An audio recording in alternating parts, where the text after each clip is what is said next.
जादुई नगरी के जादुई कहानी। परी की जादुई बुक का कमाल। रतनपुर नाम के गांव में रजनी नाम की लड़की रहती थी। रजनी एक बहुत ही गरीब लड़की थी और जब वह बहुत छोटी थी तभी उसके पिता का एक्सीडेंट हो गया था। इस वजह से उसके पिता चल फिर नहीं सकते थे, जिसके बाद उसकी माँ कमल ही घर की बागडोर संभाल रही थी। वह दूसरों के घरों में झाड़ू पोछा का काम किया करती थी और उसी से उसके घर का गुजारा चलता था। कमल अपनी बेटी रजनी से बहुत प्यार करती थी। वह अपनी बेटी को पढ़ा लिखा कर एक अच्छा मुकाम हासिल करवाना चाहती थी ताकि उसके बेटी का कल बेहतर हो सके। उसे कमल की तरह दूसरों के घरों में काम ना करना पड़े। कमल ने अपनी बेटी रजनी का दाखिला गांव में एक अच्छे स्कूल में करवाया था। रजनी पढ़ाई में भी काफी अच्छी थी। वह मन लगाकर पढ़ाई करती थी।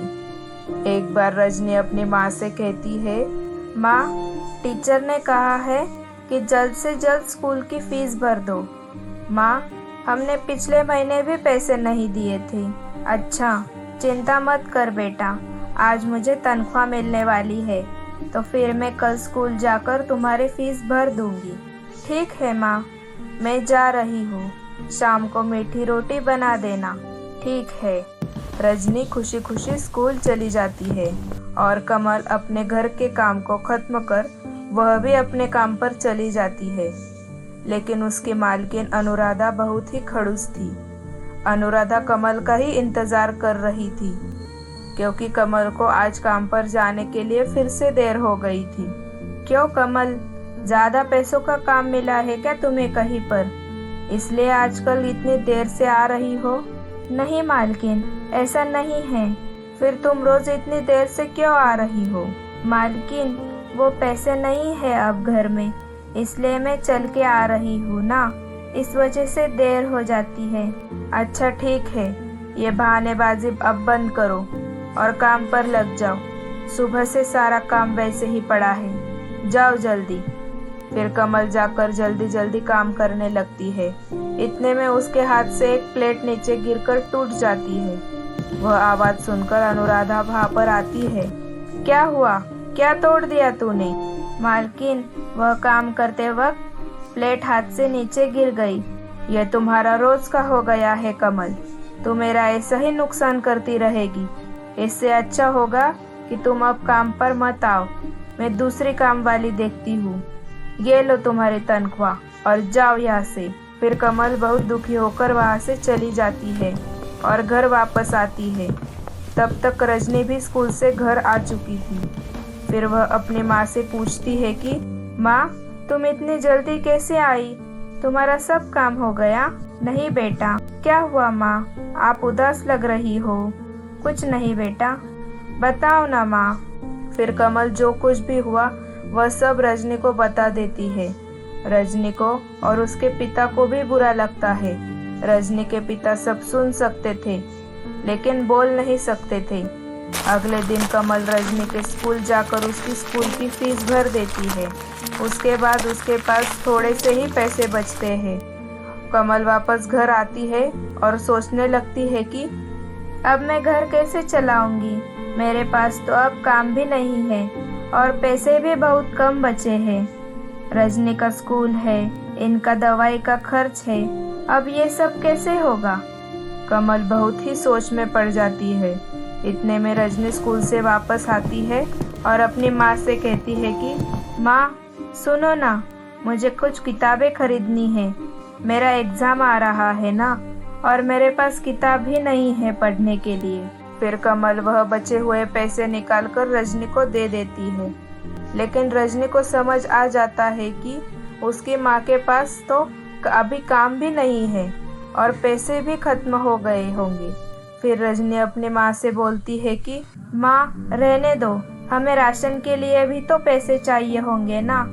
वैसे भी मुझे स्कूल में सब समझ आ जाता है तो किताब की कोई ज़रूरत नहीं है।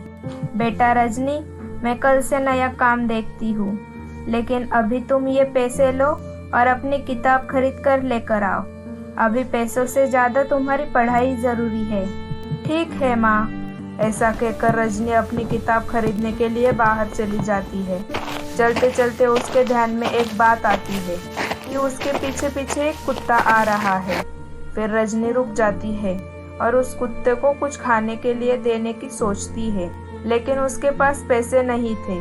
उसकी माँ ने सिर्फ उसको किताब खरीदने के लिए ही पैसे दिए थे।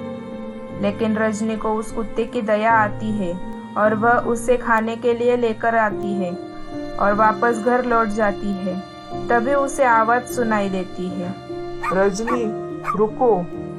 रजनी रुक जाती है और वह कुत्ता उसके सामने आता है, लेकिन वह कुत्ता एक परी में बदल जाता है और वह परी रजनी से कहती है कि रजनी, तुम एक नेक दिल इंसान हो। मैं तुम्हारी परीक्षा ले रही थी और तुम उस परीक्षा में पास हो गई हो। मांगो, तुम्हें जो चाहिए वह मांगो, मैं तुम्हारी सारी इच्छा पूरी कर दूंगी। नहीं परी, मुझे कुछ नहीं चाहिए। मेरे पास जो कुछ भी है मैं उसमें खुश हूँ। लेकिन क्या रजनी? रजनी अपने घर का हाल परी को बता देती है। फिर परी अपने जादू से उसके हाथ में एक नोटबुक रखती है और कहती है कि रजनी, यह एक जादुई नोटबुक है। तुम इस नोटबुक में जो तुम्हें चाहिए वह लिखोगी तो तुरंत वह चीज तुम्हारे सामने आ जाएगी। लेकिन अगर यह नोटबुक तुम्हारे अलावा किसी और ने इस्तेमाल किया तो उसके साथ बहुत बुरा होगा। ऐसा कहकर वह परी गायब हो गई और रजनी भी वह नोटबुक लेकर घर आती है और अपने माँ को वह नोटबुक दिखाकर उसे सारी सच्चाई बता देती है और कहती है कि माँ, मैं यह नोटबुक इस्तेमाल करके देखूं क्या? हाँ बेटा, परी ने तुम्हें यह दिया है ना, तो देखो। रजनी जैसे ही वह नोटबुक पर लिखती है कि कृपा करके मेरे पिताजी को फिर से पहले जैसा बना दो और मेरे परिवार को एक खुशहाल परिवार बनाओ, जिस परिवार में किसी भी चीज की कोई कमी नहीं होगी। रजनी के ऐसा कहते ही उसके पिता खड़े हो जाते हैं और उनका घर भी एक आलीशान बंगला बन जाता है जिसमें सब कुछ था और वह भी बहुत सुंदर दिखने लगती है, एकदम परी के तरह। फिर रजनी अपनी माँ से कहती है कि माँ, पिताजी, हमारे तरह ही गांव में कितने गरीब लोग हैं, मैं जाकर उनकी मदद करती हूँ। ठीक है बेटा, जाओ। रजनी बाहर जाती है तो सब लोग उसे देखकर हैरान रह जाते हैं और उसे पूछने लगते हैं कि ये कैसे हुआ। रजनी उनको बोलती है कि यह सब जादुई नोटबुक का कमाल है। इसमें मैं जो कुछ भी लिखूंगी वह मेरे सामने आ जाएगा। आपको कुछ जरूरत होगी तो बताना।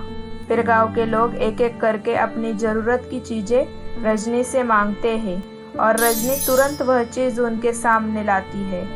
ऐसे ही रजनी सबको मदद करती रही और सबका भाग्य बदल गया। वह एक हंसता खेलता गांव बन गया जहाँ पर किसी भी चीज की कमी नहीं। तो बच्चों, कैसी लगी आपको यहाँ कहानी? ऐसी मजेदार जादुई कहानियों के लिए please like, share and subscribe.